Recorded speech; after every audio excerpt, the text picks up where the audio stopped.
So I was watching John Oliver a while back, and he actually talked about this. John, you know who John Oliver is, Matt?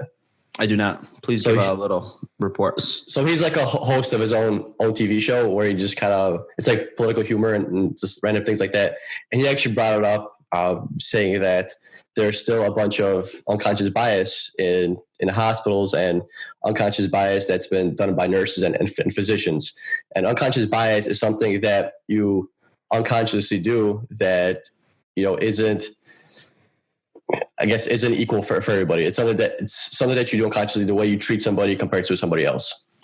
It's like your perception of things. Like the person might not even be realizing in this aspect. We're talking about doctors. They're not even realizing they're creating a bias. But there's a study that we looked up, and it was in 2017, right? The Agency of Healthcare Research, they do this qualitative study. They take all these measures and they reported that 40% of quality measures were still worse amongst blacks than whites. So when it comes to quality measures, we're talking about the way that treatment is being done for patients from doctors. So how does this happen? How is 40% not being met? And they're the same patients, just different colors, right? So we have this unconscious bias where we're prioritizing treating patients differently based on color, technically here, correct? Without being racist, because being racist and treating patients differently would be something called a conscious bias, correct?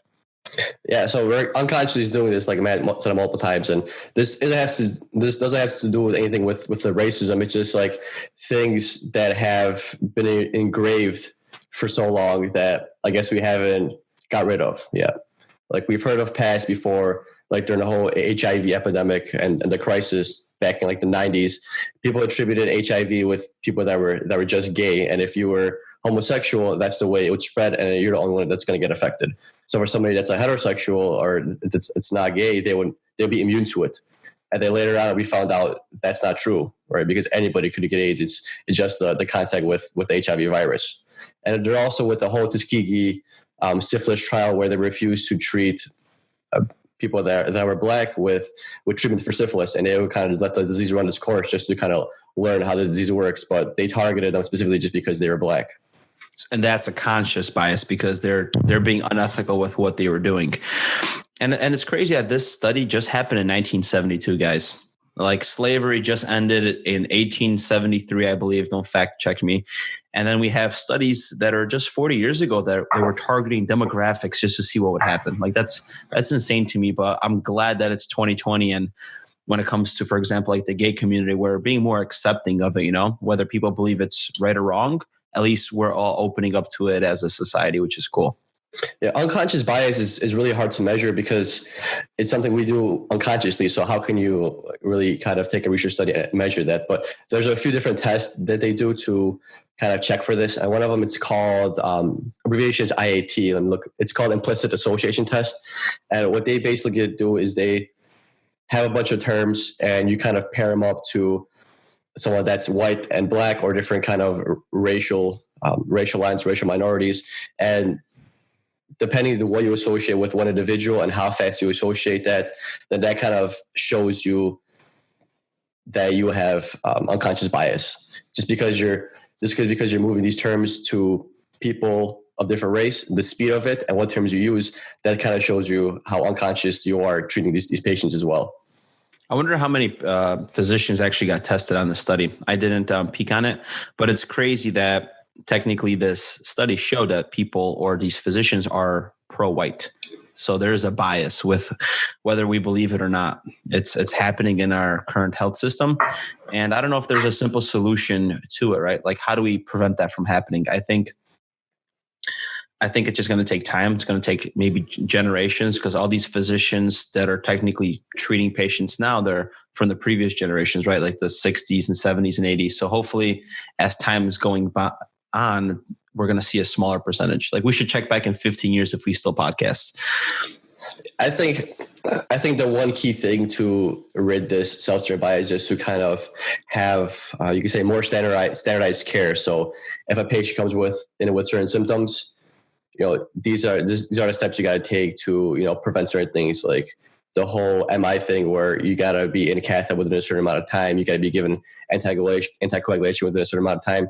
That prevents these kind of self-serving biases that people kind of don't realize that they do, because they're not really treating the individual as a whole at that time. They're treating them just the symptoms. So you're not really a whole person right now. You're just somebody that has these symptoms, and this is what we're taught to do when you present with these symptoms.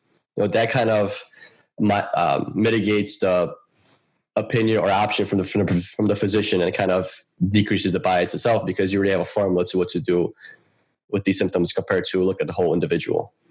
But it's also hard to do standardized care, because look at all these different cultures and diversities, and they usually present with different symptoms sometimes, right? Not only that, but as you know, like African Americans are more susceptible to hypertension. Like it's just given, right? It's genetic. So sometimes that is going to be harder for a doctor to also decide how he wants to, treat things. I understand that you can standardize everything, but you definitely standardize like the majority of things. Like there's a standard for sepsis, correct? Because sepsis kills a lot of people in the hospital. So one key goal when you go to the hospital is to not get septic. That's why we got to act fast with sepsis.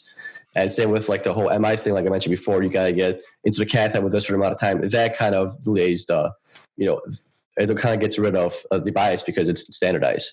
Like, of course, you can't standardize each individual, but if you standardize these main issues that people come in with, then that might be another key to it. I'm not saying that's a complete answer and that's the full-fledged one-step way to get there, but it's one of the things we could do.